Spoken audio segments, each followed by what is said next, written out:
Hello everyone, welcome back to our channel Genchus Academy, and I hope you all are doing great in your studies as well as in your life, personal life और कैसी भी life में आप अच्छा कर रहे हो I hope. So we were studying about Vedas, as you are already aware about, because in our previous video we covered what? The definition or the basic intro of Vedas. Along with Vedas and its definition, we also read about Vedic literature, right? And in how many parts Vedic literature is divided? In two parts, Shruti and Smriti. We also learned about the difference between both. All right, such as under Shruti we have naturally attained sacred knowledge. That means the text which comes or belongs to Shruti literature or Shruti part. It is authorless and later on the texts which were written on the basis of memory, remembrance. All right, those stories which are remembered by scholars and then passed down to other people or their students. This comes under Smriti. As the name suggests, Smriti means to remember, right? So, what we are going to do today? Continue with our Vedas. All right. So, we already know what Vedas means. क्या होता है इसका मतलब सबको पता है. जिसको नहीं पता वो लास्ट वीडियो देखो जाकर and you will get the idea. ठीक है. और वेदास का हमने काफी सारे फैक्ट्स भी कवर किए थे. दैट इज क्या कि ये क्या है हमारे ओल्डेस्ट सेक्रेड और हम बोल सकते हैं कि फर्स्ट लिटरेरी सोर्स हम मान सकते हैं इसको वो है. ठीक है. जो कि किस लैंग्वेज में लिखे गए थे? संस्कृत. और संस्कृत किसने एक तरीके से डेवलप की थी और कौन सी लैंग्वेज से डेवलप हुई है? It was developed by Indo Aryans और इंडो यूरोपियन. ठीक है, जिनको हम आर्यंस बोलते हैं. और they were the first one who used to spoke Indo-European, which later became Sanskrit. ठीक है, तो उसी लैंग्वेज में हमने क्या लिखे हैं अपने Vedas. Now as I said कि वेदास तो श्रुति के अंदर आते हैं एंड श्रुति ऑथरलेस है. किसी ने नहीं लिखा तो हम आज कैसे कह रहे हैं कि इट इज रिटन और लिटरेरी सोर्स है ये. क्यों बोल रहे हैं? ओल्डेस्ट भी बोल रहे हैं, अर्लीस्ट भी बोल रहे हैं, लैंग्वेज भी बता दी कि मैम संस्कृत में लिखे हैं. ठीक है. सो लिखे ही बाद में गए थे, बट जो मेन मोटिव और जहां से ये शुरू हुए हैं वो बहुत पहले का टाइम था. ठीक है, जब हमारे सेजेस और ऋषिज क्या करने जाते थे? Meditation. So during their meditation they used to attend क्या? एक पर्टिकुलर ज्ञान. ठीक है, क्या अटेन करते थे? ज्ञान. ठीक है, ज्ञान ऐसा लिखा जाता है संस्कृत में. ठीक है, तो वो अटेन करते थे during which time period? During meditation. तो उस टाइम पे उनकी जब माइंड एकदम काम रहता था, जब वो उस जोन में होते थे, तो they used to heard few things. और वो फ्यू थिंग्स क्या होती थी? Secret knowledge which later on passed down to other scholars. Then teacher student वाला जो परंपरा स्टार्ट हुई उसमें. ठीक है, तो किसी ने ये वेदास बनाए नहीं है या खुद से लिखे नहीं है. ठीक है, it was later on compiled. Compile किसने किए थे? वेद व्यास जी ने. बट उन्होंने कंपोज नहीं करे हैं. दैट मीन्स उन्होंने ये स्क्रैच से नहीं स्टार्ट किया था लिखना. ऑलराइट, तो हम इसको बोलते हैं literary source, oldest literary source. वो बिल्कुल सही बात है कि ये ओल्डेस्ट लिटरेरी सोर्स है, बट इसका मतलब ये नहीं है कि सम पर्सन या किसी सिंगल एंटिटी ने इसको क्या किया? डेवलप किया. No, they just compiled it. और ये कैसे पास ऑन होता था इससे पहले?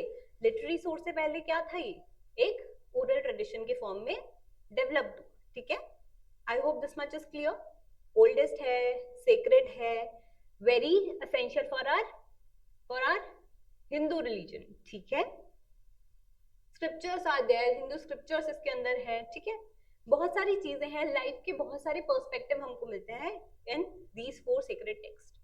ठीक है, हमने उस दिन डिस्कस नहीं किया था कि वेदास कितने टाइप के होते हैं या क्या चीजें हैं इसके अंदर, क्या नहीं है, वो आज हम करेंगे. ठीक है, I hope definition is clear.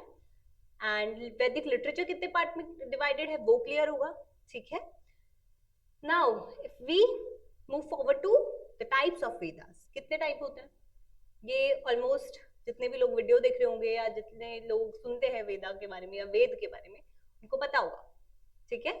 Generally हमें नहीं पता होता कि वेदास के अंदर क्या लिखा है, कौन से वेदा में क्या है, कौन से वेद में क्या लिखा है, बट हमको ये पता होता है कि हाँ हमने ये सुना है कि कुछ ऋग्वेद है, कुछ यजुर्वेद है, कुछ सामवेद एंड अथर्ववेद, ठीक है। सो दीज फोर आर क्या है, four sacred text, all right, and I hope you are aware of the names at least, ठीक है। So first we have the oldest one, Rigveda, ठीक है, या ऋग्वेद ही लिख दिया मैंने, सॉरी, ऋग्वेद, ठीक है। Then we have Yajurveda,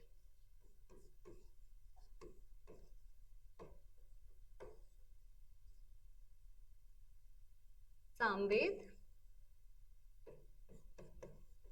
and Atharvaveda, all right. So हमेशा मैं बोलती हूँ, अपने स्टूडेंट से ही पूछती हूँ और आपको भी मैं क्वेश्चन करूंगी कि जब भी हम किसी चीज का, अगर हम वेद बोल रहे हैं तो why are we not reading it as a single work और डॉक्यूमेंट और रिटन फॉर्म, एनीथिंग एल्स, ठीक है, कुछ भी हो सकता है।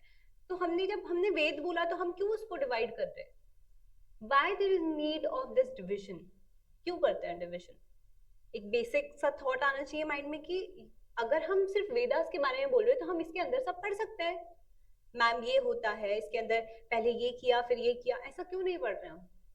तो there must be some reason कि उसको 4 अलग पार्ट्स में कंपाइल किया गया।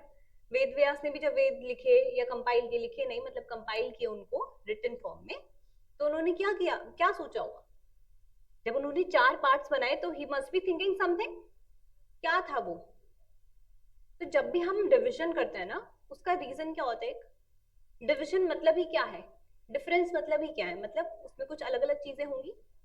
तो जब हम वेद की बात करते हैं दैट मीन्स वेद के अंदर भी काफी चीजें अलग चल रही होंगी, बहुत सारे ज्ञान प्राप्त हुआ जब ऋषि मुनियों को, जब वो मेडिटेट करते थे, तो ऐसा तो नहीं हो सकता कि अगर वो सिर्फ फिलोसफी के बारे में सोच रहे हैं तो सिर्फ फिलोसफिकल आइडियाज आएंगे।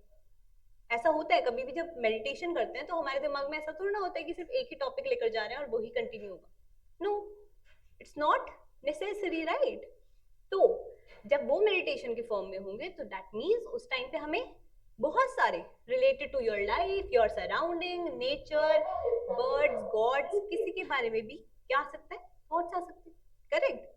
तो अब जब उनको ड्यूरिंग मेडिटेशन उनको वो जो ज्ञान की प्राप्ति हुई, उस टाइम पे भी ऐसा ही हुआ, कुछ उनके माइंड में फिलोसफिकल थॉट आए होंगे, कुछ ऐसे आए होंगे कि how to lead your life, कुछ आए होंगे कि ओके उस टाइम पे सुपरस्टिशियस बहुत ज्यादा था, है ना, तो स्पेल्स, चार्म, मैजिक, या कोई बीमार है, डिजीजेस के बारे में, क्योर, उनके इलनेस, इन सब के बारे में भी कुछ आया होगा।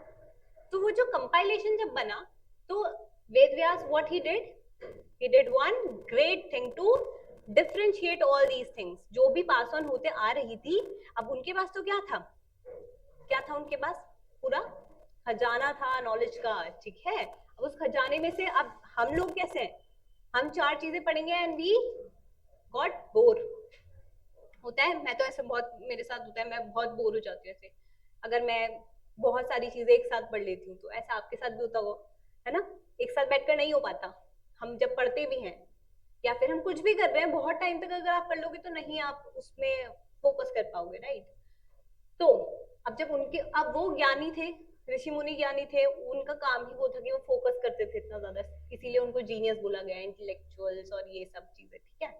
तो उनके लिए तो इजी था पढ़ना, he did it very smoothly, but उन्होंने आगे आने वाली जनरेशन के लिए बहुत अच्छा काम किया, वो क्या था, to divide these works we can say, ठीक है।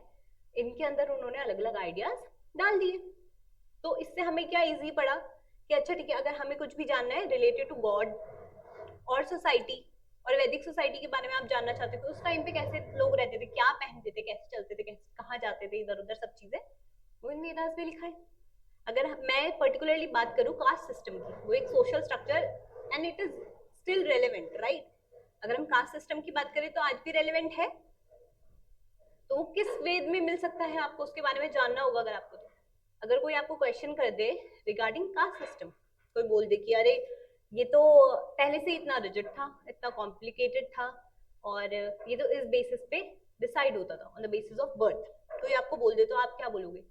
हाँ मे बी हम बोल देंगे ना, क्यों? क्योंकि हमने वो चीज नहीं पढ़ी है, we never paid attention to that section, हमने कभी ट्राई ही नहीं किया टू एक्सप्लोर।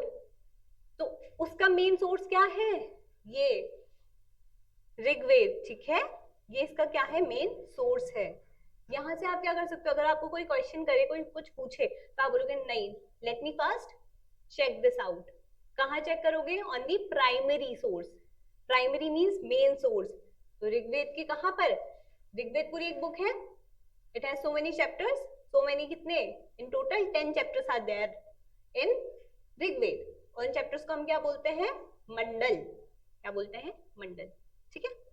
तो उस मंडल में जो लास्ट बुक है दैट इज 10th बुक, वो बहुत इंपॉर्टेंट है, ठीक है। उस बुक को इंपॉर्टेंट क्यों माना गया है? क्योंकि उसमें एक सोशल स्ट्रक्चर के बारे में बात हुई है जो कि आज भी रेलेवेंट है। We still read about it, we are still, कोई फॉर में उसकी फाइट कर रहा है, कोई अगेंस्ट में उसकी फाइट कर रहा है, right. So that is caste system. तो कास्ट सिस्टम कैसा एक स्ट्रक्चर है? ऐसा एक सोशल स्ट्रक्चर है जो स्टार्ट तो वैदिक पीरियड से हो गया था, but it is still relevant now. Imagine किस टाइम पीरियड पे था वैदिक पीरियड का? क्या टाइम पीरियड होता है? टेल मी, कमेंट करना नीचे।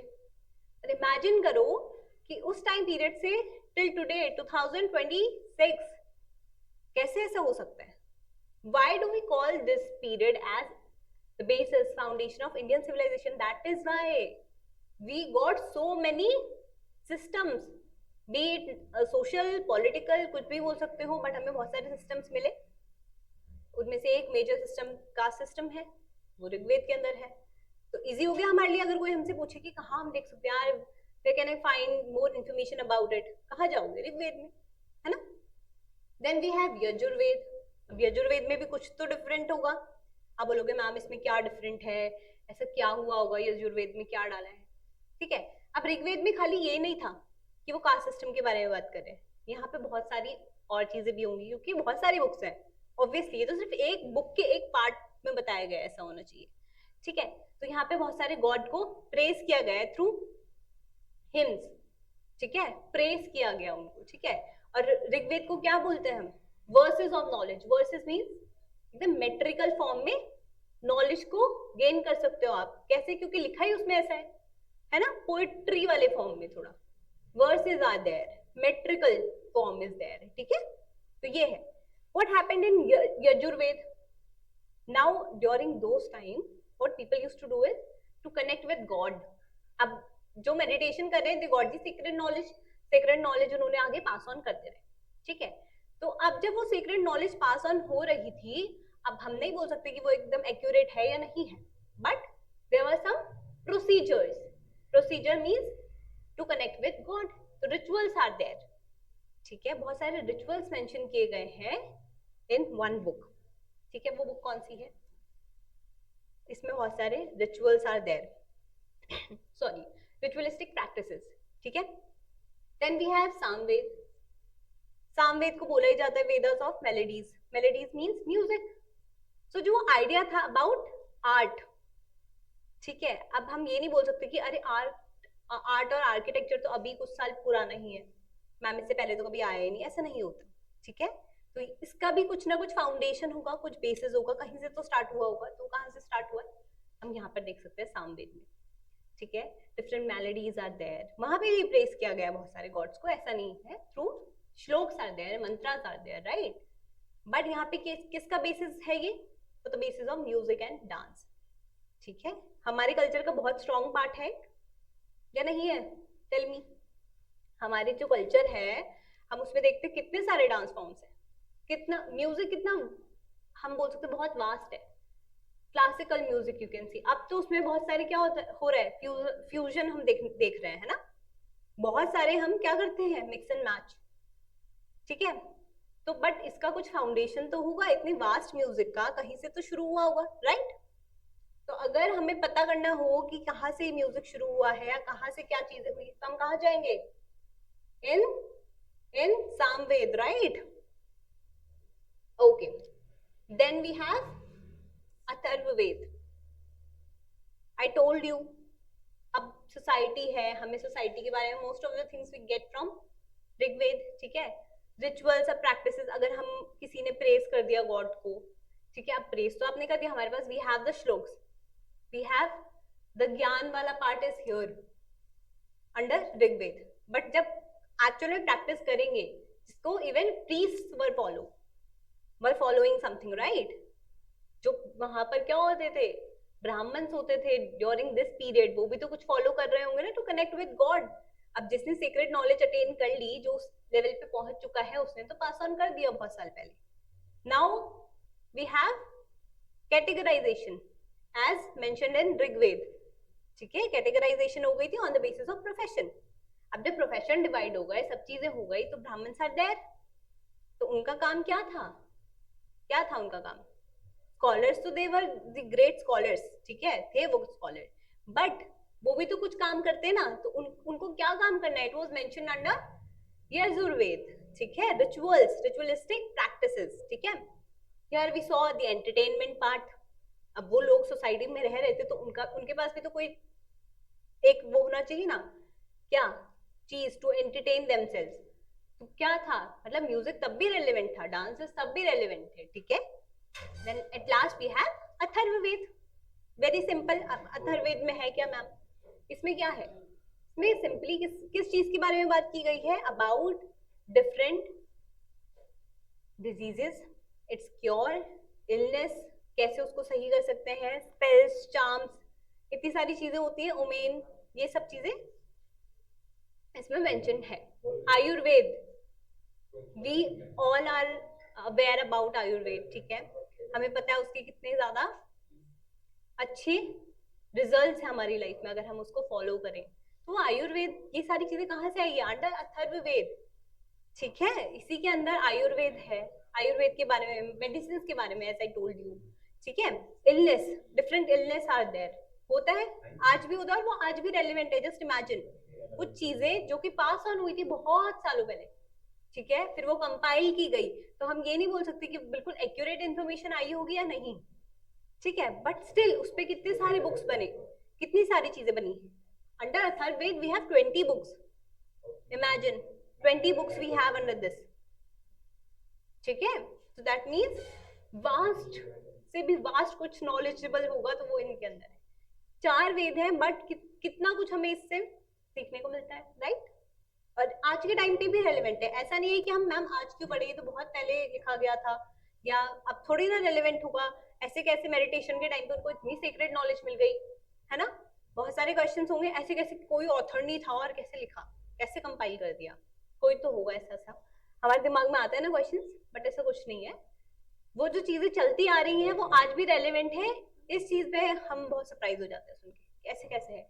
बट जस्ट इमेजिन, योगा करो रोज, आयुर्वेदिक प्रैक्टिसेस फॉलो करो, तो उसमें इफेक्ट आता है, तुम्हें दिखेगा खुद कि कितना इफेक्टिव है वो, है ना?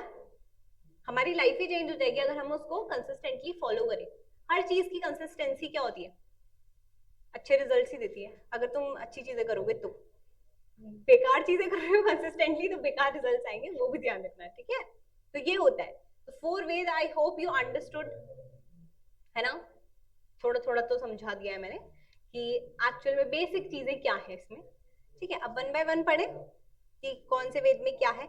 But before that I want to tell you one more important thing, that is 4 Veda हो गया. वो इम्पोर्टेंट चीज क्या है बेटा? As I told you, Vedas, ठीक है, knowledge, directly related to knowledge, ठीक है, जो पास ऑन हुई और it's very beneficial for us. ठीक है, फिर क्या हुआ? अब इन वेद के अंदर भी बहुत सारी डिफरेंट चीजें हैं, तो उनका भी डिवीजन हुआ है. फिर मैं बोलूंगी कि रिवीजन क्यों करते हैं, क्योंकि समथिंग डिफरेंट वाज हैपनिंग.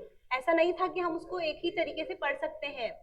ठीक है, कुछ बहुत सारी चीजें हो रही थी एक साथ, तो उनको अलग अलग करके पढ़ना इंपॉर्टेंट है. अगर हम एक वेद को उठाते हैं और अगर हम ऐसे ही पढ़ना स्टार्ट कर देंगे, कहीं पे रिचुअलिस्टिक प्रैक्टिसेस लिखी है, कहीं पे प्रेज लिखा है, कहीं फिलोसफिकल नॉलेज है, कहीं पे कुछ है, तो हम भी कंफ्यूज हो जाएंगे, हमें नहीं समझ आएगा वो चीज, ठीक है।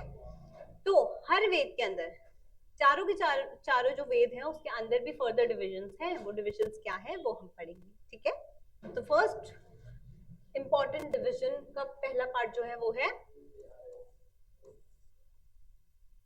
संहिता। ऑलराइट, संहिता में क्या है? सिंपल अगर मैं बोलूं सिंपल लैंग्वेज में, तो इट इज अबाउट, बताओ क्या? जैसे Rig Samhita is there, Yajur Samhita is there, Atharva Sama Samhita. इसमें कुछ नहीं होता, इसमें क्या है, सिर्फ प्रेजेस, मंत्रा, श्लोक, हिम्स, ये सब चीजें, ठीक है। सो इन शॉर्ट इसके अंदर आप क्या देखोगे? प्रेजेस,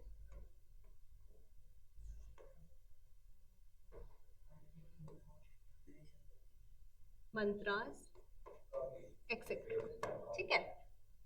तो ये होता है संहिता के अंदर, मतलब एक आपने बेसिक पार्ट बता दिया उसका, ठीक है, बेसिक फॉर्म कि आगे क्या होने वाला है। जैसे मैं ऋग्वेद की बात करूं तो संहिता के अंदर क्या आएगा कि यहाँ पे हम सोसाइटी के बारे में भी बताएंगे, कुछ स्ट्रक्चर्स के बारे में भी बताएंगे, हमारे जो रेलिवेंट गॉड्स थे उनके बारे में भी बताएंगे, तो इसके अंदर ये सब आने वाला है, ठीक है। तो यहाँ पे इन्होंने क्या कर दिया, पहले ही प्रेस कर दिया गॉड को।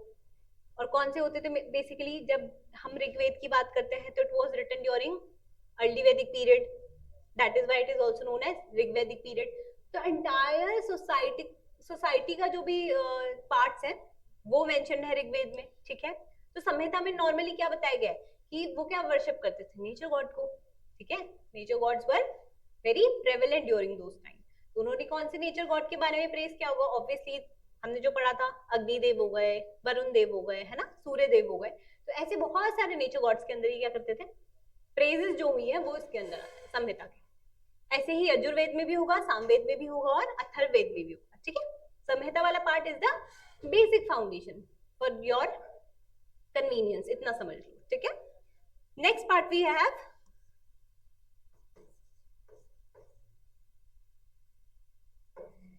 ब्राह्मणास, ठीक है। अब जब हमें बेसिक पार्ट पता चल गया, मतलब एक तरीके से थ्योरी पता चल गई, ठीक है, संहिता में we got the theory part. अब आया प्रैक्टिकल पार्ट, जहाँ पे आपको रिचुअल्स फॉलो करने हैं, कुछ प्रैक्टिसेस फॉलो करनी है, कुछ प्रोसीजर फॉलो करना है, ठीक है। अब प्रैक्टिकल पार्ट में you need to know the entire process. तो ऑब्वियसली यहाँ पे क्या होगा, जो भी बेटा मेंशन होता है संहिता में, ठीक है, मतलब थ्योरी पार्ट में, उसको प्रैक्टिकली आप कैसे कर सकते हो लाइफ में, वो सब मेंशन होता है ब्राह्मणास, ठीक है। समझ आया? Theory part, practical part means here we follow the ritualistic practices, ठीक है, और रिचुअल्स, ठीक है, okay. Third point we have Aranyakas, ठीक है, अरण्यकास। क्या समझते हो अरण्यकास से? First of all it was derived from Aranyaka means forest, forest मतलब जंगल, सिंपल लैंग्वेज में, ठीक है, उससे ये डिराइव हुआ है। अब जो जितनी भी हमारे पास वेद है और वेदों की जो ये अरण्यकास वाला पार्ट है ना, ये किसने लिखा है?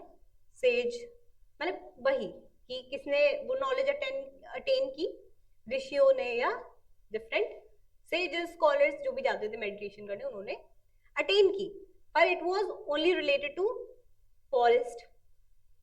तो ज्यादातर जो इसमें आइडियाज होंगे वो उन लोगों के बारे में है जो कहाँ रह रहे थे, who are living in the forest. तो जो फॉरेस्ट में रह रहे थे उन्हीं लोगों ने कंपाइल किया, उन्हीं लोगों ने ये पास डाउन किया, एंड ऑलमोस्ट उन्हीं के बारे में होता था, ठीक है। It was the more elaborative part of rituals. यहाँ पे ना ये ब्रिज फॉर्म करता है regarding, bridge regarding, bridge between